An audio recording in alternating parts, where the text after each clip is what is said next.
Dear viewers, আপনার একটা four season গাছ, কেউ বলে ফোর সিজন, কেউ বলে অল সিজন, কেউ বলে 12 মাসি।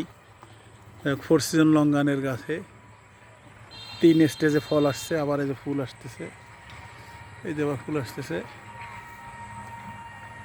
এটা অনেক বড় একটা গাছ ছিল, তো এর হার্ড পুডিং করে দিছিলাম একটু শেপ আনার জন্য। গত বছর একজন এটা কিনেছিল আর কি, সেল করে দিছিলাম।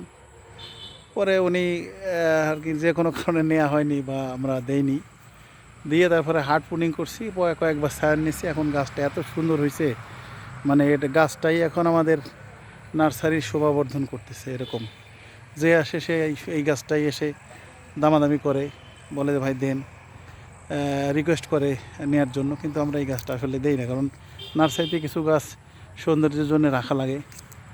এটা তেমন একটা গাছ ফোর সিজন। আপনার বাগানেও এরকম একটা গাছ আপনি নিজ হাতে বানিয়ে রাখতে পারেন। একটা চারা লাগিয়ে বড় হলে হার্ড পুডিং করলে এরকম সুন্দর শেপ চলে আসবে। দারুণ, একবারে বট গাছের মতো, মানে বনসাইয়ের মতো আর কি। তো ভালো থাকবেন, সবার জন্য শুভকামনা থাকলো।